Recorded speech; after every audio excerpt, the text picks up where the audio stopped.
不得不說啦，搞好人際關係咧真係好重要噶。呢餐兩個人合共消費1075。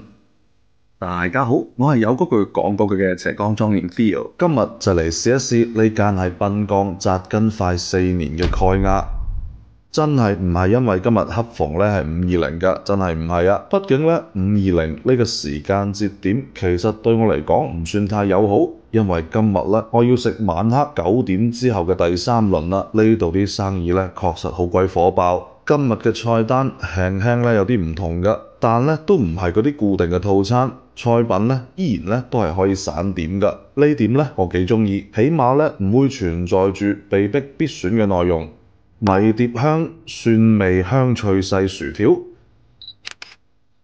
當我問大佬想食啲咩開胃菜或者小菜嗰陣咧，我就估到佢會揀呢個㗎啦。薯條嘅油膩感唔重㗎，自身嘅鹹味同蒜味咧已經好足，唔點任何醬料咧可以更好咁感受佢嘅香脆。唯一令我感覺咧有啲尷尬嘅係用叉嚟食細薯條咧，唔容易命中目標㗎。我同呢間店嘅負責人 Alice 咧，其實算係認識咗好耐嘅網友啦。得益於此，仲獲得咗2杯免費嘅酒水。大佬揀嘅咧係帶有青蘋果、白桃香氣同埋輕微蜂蜜甜香嘅盧森雷司令半甜白葡萄，而我揀嘅咧係單寧柔潤、帶啲黑莓啊同埋紅漿果質感嘅康德梅洛赤霞珠江紅。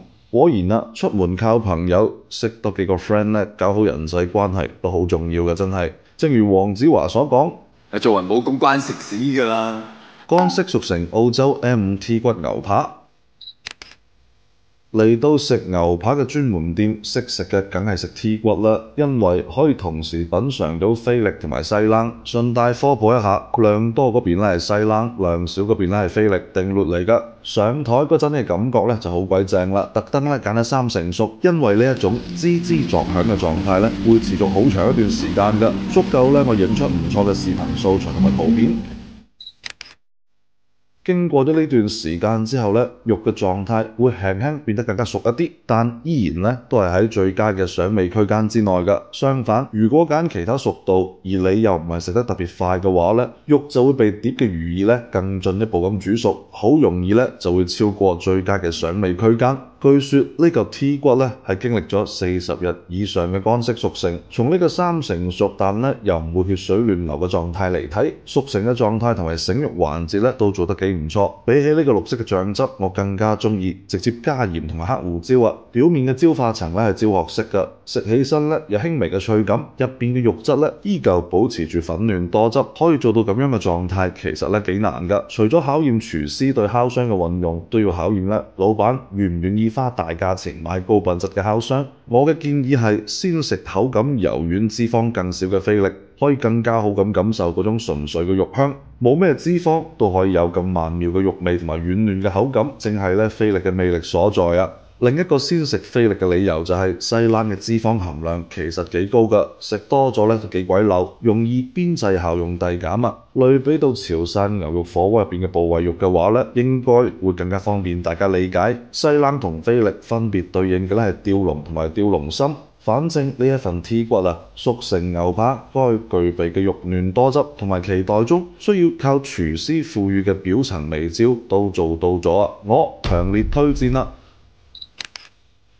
只不過就係2個人食一份 T 骨嘅話咧，都係幾吃力㗎，必須咧趁熱食。如果唔係凍咗咧，啲油脂凝固咗，食起身咧就會更加漏，亦都更加容易邊際效用遞減。所以我都仲係更加建議4人成行，仲可以食多幾個餸添。香煎法國銀鱈魚，齋睇呢個賣相咧就知道好食㗎啦。從肉嘅紋路同魚皮嚟睇，呢個確實咧就係銀鱈魚，而且煎製得咧相當有水平，魚肉微焦，魚皮乾脆，切開後嘅截面咧雪白魚香，魚肉嘅狀態咧係緊緻中帶啲微彈嘅蒜子肉啊，魚油香氣噴薄且清晰，加啲鹽咧就係最好嘅調味啦。呢個銀鱈魚帶俾我嘅驚喜同滿足咧，甚至超越咗頭先嘅 T 骨啦，我強烈推薦啦！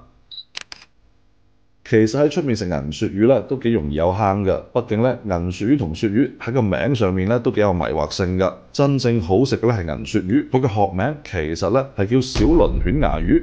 同鱈魚科嘅咧係一啲關係都冇㗎。比較常見嘅產地咧係法國智利巴塔，佢嘅肉質軟嫩卻唔鬆散，鮮嫩多汁，因為咧脂肪含量係比真鱈魚高出20-30倍㗎，所以食起身咧會更加香。DHA 嘅含量咧都係真鱈魚嘅4到8倍。而真鱈魚咧有4大家族嘅大西洋鱈魚、太平洋鱈魚、阿拉斯加峽魚同埋格陵蘭鱈魚。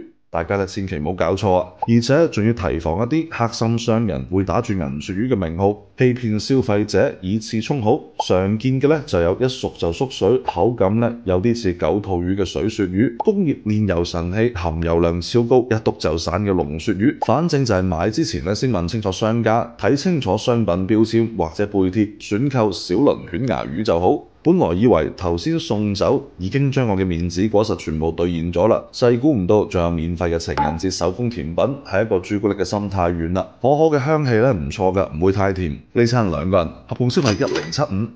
有一句講一句，呢餐非常滿意，仲有住唔少嘅驚喜添。呢度啲服務做得非常好，熱情有禮，又唔會過於尷尬，係我嚟之前意想唔到㗎，係可以媲美星級酒店嘅水平啊！菜品方面，牛扒香脆嘅焦化層咧，係我估唔到可以喺一間私營小店入邊食到㗎。上一次食到呢一種焦化層咧，都仲係喺澳門嘅永利扒房，當然啦，會比呢度做得更加出色㗎。畢竟咧價格更高，而且我相信設備咧都會比呢度更加昂貴。